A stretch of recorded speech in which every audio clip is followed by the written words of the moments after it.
Good morning, students. Today we are starting with our revision of second chapter of history, the expansion of British power. Student, as it is short and quick revision of the chapter, so you should go through your previous videos and YouTube links also. But we all know that from ancient time, India was an important trading center. But at that time, merchant and traders from Europe and Asia come to India for doing trade. But in early 17th century, some individual merchants and traders, they all come here. There were no any interference of their country.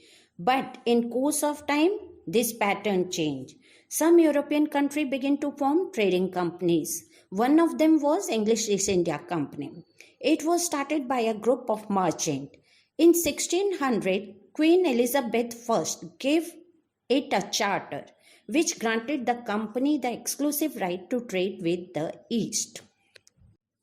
17th century से हमारे देश में बहुत सारी trading companies जैसे Portugal, Holland, England, France, Denmark, इन सभी trading companies ने अपने बेस हमारे देश में इस्टेब्लिश करने स्टार्ट कर दिए और ये सारी ट्रेडिंग कंपनियां हमारे देश से ज़्यादा प्रॉफिट कमाना चाहते थे और ये प्रॉफिट कमाने के लिए इन्हें केवल एक ही काम करना था और वो था एस्टेब्लिशमेंट ऑफ मोनोपोली, व्यापार में अपना एकाधिकार स्थापित करना।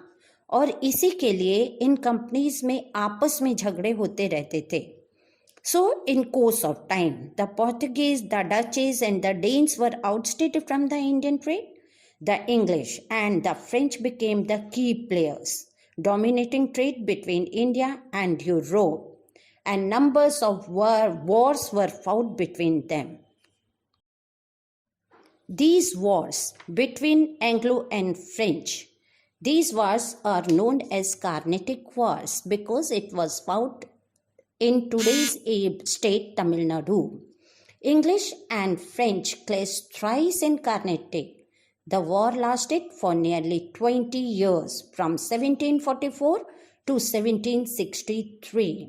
लेकिन आखिर में अंग्रेज़ों ने फ्रेंच को भी भारत से जाने से एक पॉलिटिकल पावर बनने से रोक दिया और अब केवल ब्रिटिश ऐसी कंपनी थी जिसके पास अपना पावर एक्सपेंड करने का मौका था भारत में। Now it was only company to establish the British power in India. British East India Company was only trading company. They regularly sent requests to Mughal emperors to give them concession and privilege in their trade. After the death of Aurangzeb in 1717, they got or succeeded in obtaining the right to import and export goods without paying custom duty. But this was given only for East India Company. इसके आड़ में बेटा कुछ officials जो अपना private business कर रहे थे उन्होंने भी इस छूट का फ़ायदा उठाना शुरू कर दिया, जिससे बंगाल के नवाब और कंपनी के बीच में first half of 18th century में रेगुलर कॉन्फ्लिक्ट चलता रहा। इस दौरान बंगाल के नवाब थे मुर्शिद कुली खां, सुजाउद्दीन एंड अलीवर्दी खां। लेकिन मैटर तब ज़्यादा गर्म हुआ जब 1756 में सिराजुद्दौला बंगाल के नवाब बने। उस बीच बेटा कंपनी और सिराजुद्दौला के बीच में इतना कॉन्फ्लिक्ट बढ़ा कि सिराजुद्दौला ने इनकी जो भी फैक्ट्रीज थी कलकत्ता में उसे सीज करा दिया और अंग्रेज़ों ने डिसाइड किया कि सिराजुद्दौला को हटा दिया जाएगा और उसकी जगह किसी पपेट नवाब को बंगाल में रख दिया जाएगा। इसीलिए जो वॉर हुई वो थी बैटल ऑफ प्लासी 1757। 23 जून 1757 को Sirajuddaulah and English East India company दोनों प्लासी के मैदान में आमने सामने थीं। The British forces were led by Robert Clive. Mir Jafar जो उनका कमांडर इन चीफ था उसने सिराजुद्दौला का साथ देने से मना कर दिया and he did not take part in the battle.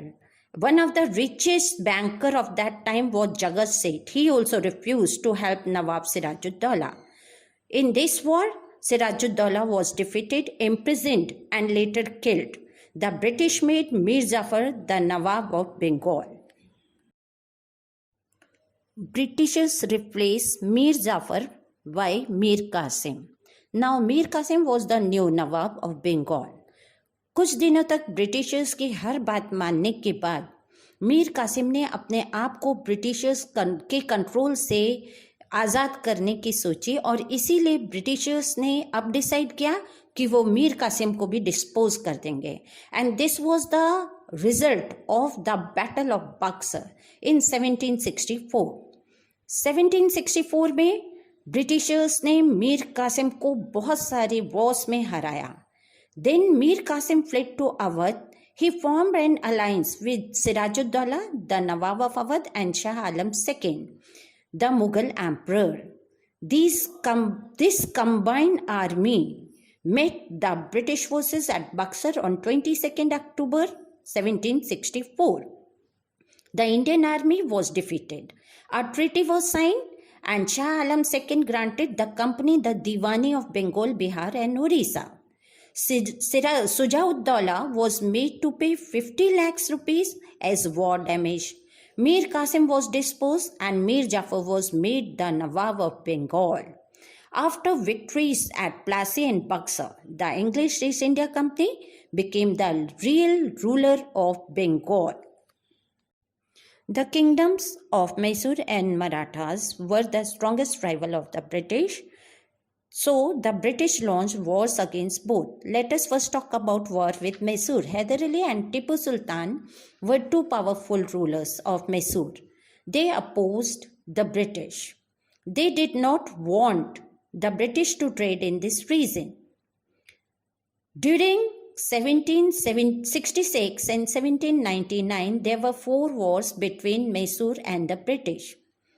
In 1799, in the Fourth Anglo-Mysore War, the British defeated Tipu Sultan and he died on 4th May 1799 while defending his capital Srirangapatnam. So, the Mysore also came under the control of British. Now let's talk about war with Marathas. The Maratha had become weak after the defeat in the Third Battle of Panipat in 1761. The Peshwa was the head of Maratha. The British and the Maratha fought 3 wars. The Third Anglo-Maratha War in 1817 to 1819 destroyed the Maratha power completely. The Maratha territories came under the British after this, and many Maratha chiefs also were forced to give up their territories to Britishers. Now let us talk about Punjab. बेटे, जब तक महाराजा रंजीत सिंह पंजाब के राजा रहे तब तक उनके Britishers के साथ फ्रेंडली रिलेशनशिप रहे. इसीलिए ब्रिटिशर्स ने महाराजा रंजीत सिंह के जीते जी पंजाब पर कुछ नहीं किया. लेकिन जैसे ही महाराजा रंजीत सिंह की डेथ हुई 1839 में, वहाँ बहुत ज़्यादा स्ट्रगल स्टार्ट हो गई. 1843 में दलीप सिंह, जो महाराजा रंजीत सिंह के बेटे थे, वो राजा बने, but he was defeated by Britishers and Punjab was annexed in 1849 in British territories. Subsidiary Alliance. In 1798, Lord Wellesley became the Governor General of India. Subsidiary Alliance was a very clever move by the British to take advantage of the rivalries among the Indian rulers. The Indian rulers who signed the subsidiary treaty had to agree to the following condition. Number 1, he would not keep an army of his own. Number 2, he would keep a British army which was supposedly for his protection and pay for its maintenance. Number 3, he would have to take permission from the British before entering any alliance or declaring war against another kingdoms. A British officer called the resident would be stationed at ruler's court.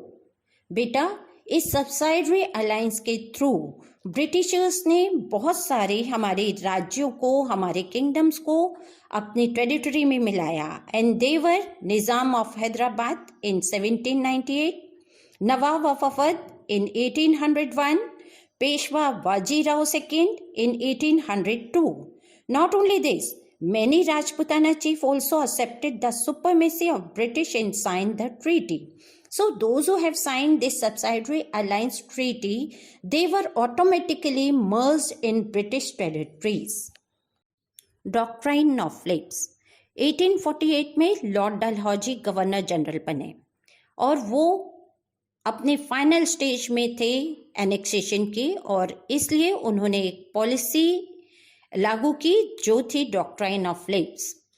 इस policy के through अगर कोई राजा अपने खुद के औलाद के बिना मर जाता है तो उसकी जो टेरिटरी है वो उसके नेचुरल हायर के पास ना जाकर लेप्स हो जाएगी और ऑटोमेटिकली ब्रिटिश डोमिनियन का पार्ट बन जाएगी.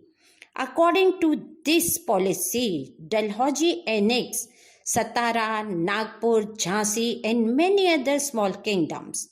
Now come to the Awadh. Awadh was annexed by Britishers by making accused of misgovernment. Nawab Wazid Ali Shah of Awadh was accused of misrule and reluctance to introduce reforms.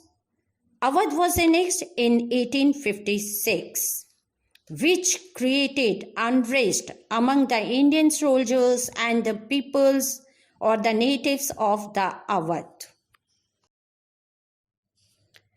Structure of administration. As the Britishers started annexing territories in India, they realized that they would have to enforce a proper system of administration to control the conquered region. The British divided the territories they held in India into provinces. The three main provinces were Bengal, Bombay, and Madras. They were called presidencies because they were the main centers. From there, they will be looking after the administration of the area or the territory which were under them. For day-to-day activity of administration, they carried out 4 agencies. And these were civil services, army, police, and judiciary. Civil service. Lord Cornwallis started civil service to effectively administer the company's territory in India. Lord Wellesley set up the Fort William College at Calcutta in 1801. Another such institution was in England, and it was the East India College in England. Till 1853, the civil servants were nominated by the directors of the company. But after 1853, civil servants began to be selected through a competitive exam. There was one difficulty because this exam was held in London. So very few Indians were there who can afford to go there and attend the examination. Next thing, the medium was English. So it was the foreign language for Indians. The maximum age was very low. So it was very difficult to Indians to come in this civil service or become a civil servant. Army. The British needed a large army to conquer more territories, protect British territories from their rivals, protect the trading interests of the company, suppress internal revolt against the British. The army comprises Indian soldiers. Most sepoys were recruited from areas at present included in Uttar Pradesh, Bihar, and Jharkhand. British officers commanded the sepoys. The British army was a well-trained and disciplined force.